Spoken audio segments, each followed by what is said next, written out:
obviously good to be back in the winner's circle, but it starts again. I know in the press you're like, it's 1 week at a time. What's the messaging been like this week, and how have the boys kind of responded after the win? Obviously really pleased to get the result we did. The opportunity now is to try and back it up. I think for the playing group to be able to learn what worked on the weekend, but also a different opportunity that presents coming going to Melbourne and taking on a team that's won 4 out of the last 5 games.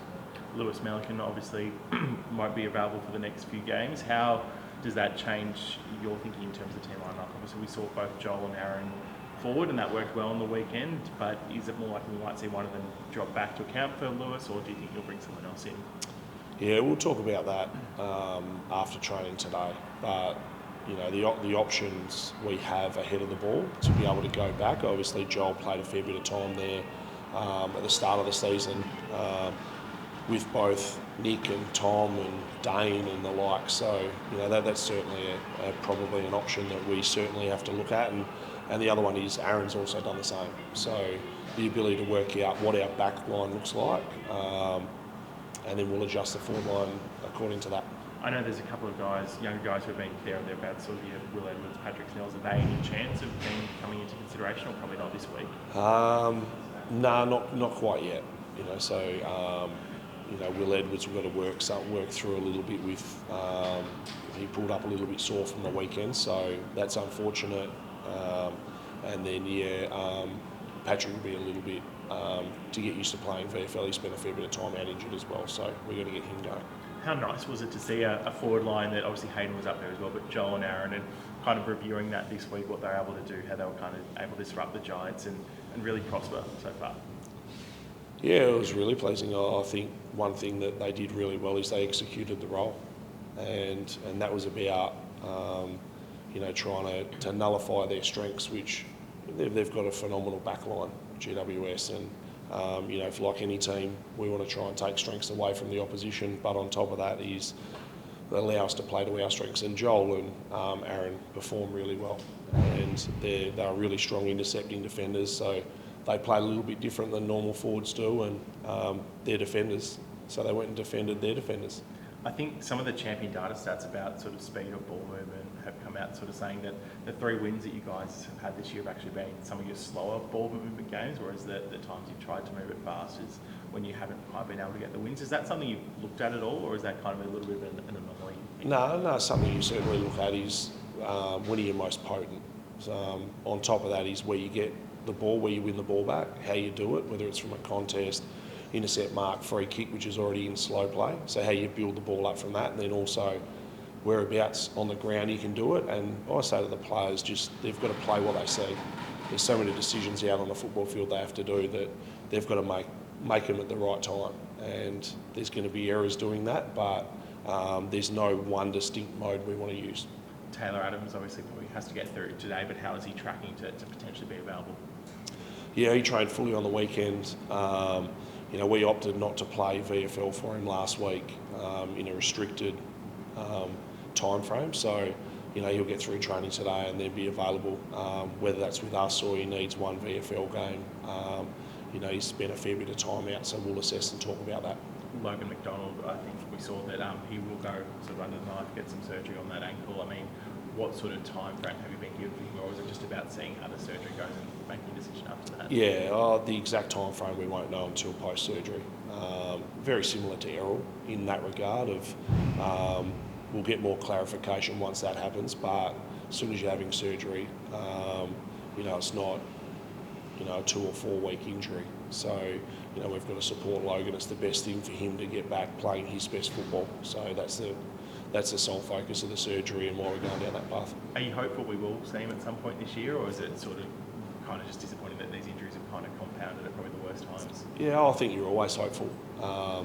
Once a surgeon goes in there and looks at exactly what's wrong and fixes what he has to, and then gives you a time frame, we'll put a little bit more perspective into it. So hopefully it's not a long one. James Jordan, 100. Yeah. You got a story or a tale about him you can share with us? No, he's a pretty level-headed young man. I think there's a no-fuss approach about James, and his ability to, first of all, when he got to the football club, he settled in very quickly, trains hard, works really hard on his game, spends a lot of time with coaches, and the role that he plays is a real selfless one for the football club, and one we value very highly. What about you, mate, as a coach? You're third of the season, through your first season as head coach. Have you learned anything about how to approach it or game day? What have you found it so far? I think you're always learning. I think part of the role's about adapting and trying to, first of all, have your philosophies that you want to live by, but then, the movement you have to make and the flexibility you have to have in the role to be able to adapt to situations that come, and whether it's injuries or whether it's form or whether it's up and down inconsistencies throughout games. It's trying to find the real common ground to get the best out of our players. So is game day, is that the biggest challenge for you as far as controlling what's going on? Like, is that a big learning area for you, given that the hot seat's different to past years as opposed to the day-to-day stuff? No, I think there's sort of the game day stuff. The thing with John is he sort of allowed us to coach a fair bit of that as well. So other than sort of the messaging and how you try and motivate the players leading into the game or throughout the game, that's probably the different part that you do have being the senior coach. And during the week, all the interactions between every area and all the players is something, not just your line or the 10 or 12 you look after, actually the 44 you have to manage. You spoke about the turnovers that you're able to generate. Is that kind of contribute to, we saw a lot more sort of smaller kicks that found marks inside 50 and things like that on the weekend, that you're able to find those targets a little bit easier when you put that pressure on sort of consistently across the ground? Yeah, definitely. And I think also as well, the ability to be able to see the option and execute it. We'd tried previously and turned a lot of those over. So, one thing we want our players to do is to try and not just play a straight line game. At times you have to do that, but you want to try and test with your width and use the ground as much as you possibly can. And that opened up some pockets and holes that we could actually find, and also depends who gets the ball as well. When you're having 10 inside 50s and hitting 5 targets, it's a pretty high rate when you're winning the ball back in your front half as well. I know the Bombers are a little bit injury hit. They've got a couple of, I think, debutants that they're going to play, but you look at the team and you go, look, Zach Merritt, when there's a player of that quality there, that he's clearly someone who can break the game open. So I imagine he's someone who you put a bit of attention on this week and you'll have a plan for. Yeah, I think, and the thing with Zach is, he's consistent, his ability to do it year after year and week to week. You look at when North come back at him late, the steady head, and his leadership was phenomenal. He's been a great player for that football club for a long period of time, and he's one of many that we need to be accountable for.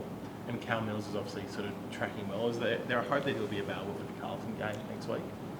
He trained twice last week. He'll train again today and over the weekend. So we're just making sure that we can build the volume, and then when we get to next week, work out how much has he done.